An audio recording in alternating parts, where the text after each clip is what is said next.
পঞ্চগড়ের দেবীগঞ্জে ঈদুল ফিতরের নামাজ শেষে ঈদগাহে চাঁদা উত্তোলনের অভিযোগে এক যুবদল নেতাকে গণপিটুনি দেওয়া হয়েছে। গতকাল শনিবার দেবীগঞ্জ উপজেলার টেপরিগঞ্জ ইউনিয়নের বিলাসী এলাকায় এই ঘটনা ঘটে। সামাজিক যোগাযোগ মাধ্যমে ছড়িয়ে পড়া একটি ভিডিওতে দেখা যায় উত্তেজিত জনতা ও ঈদের জামাতে আসা মুসল্লিরা বিটুল নামে এক যুবককে ধাওয়া করে গণপিটুনি দিচ্ছে। পরে ওই যুবদল নেতা পাশে থাকা একটি বাড়িতে গিয়ে আশ্রয় নেন।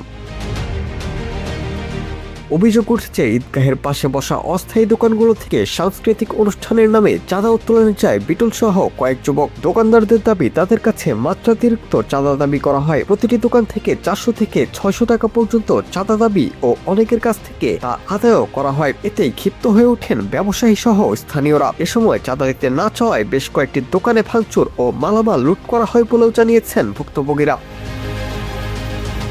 বাকবিতণ্ডার এক পর্যায়ে বিটুলকে ধাওয়া করে উপস্থিত লোকজন গণপিটুনি দেয়। এ সময় দুই একজন তাকে রক্ষার চেষ্টা করলেও তা সম্ভব হয়নি। পরে বিশ্ববিদ্যালয় পার্শ্ববর্তী এক বাড়িতে দৌড়ে গিয়ে আশ্রয় নেন বিটুল। বিভিন্ন সূত্র থেকে জানা গেছে বিটুল টেপরিগঞ্জ ইউনিয়ন যুবদলের যুগ্ম সাধারণ সম্পাদক হিসেবে দায়িত্ব পালন করছেন। তবে বিএনপির সাবেক ইউনিয়ন কমিটির এক নেতা বলেছেন বিটুল কমিটির সাধারণ সদস্য।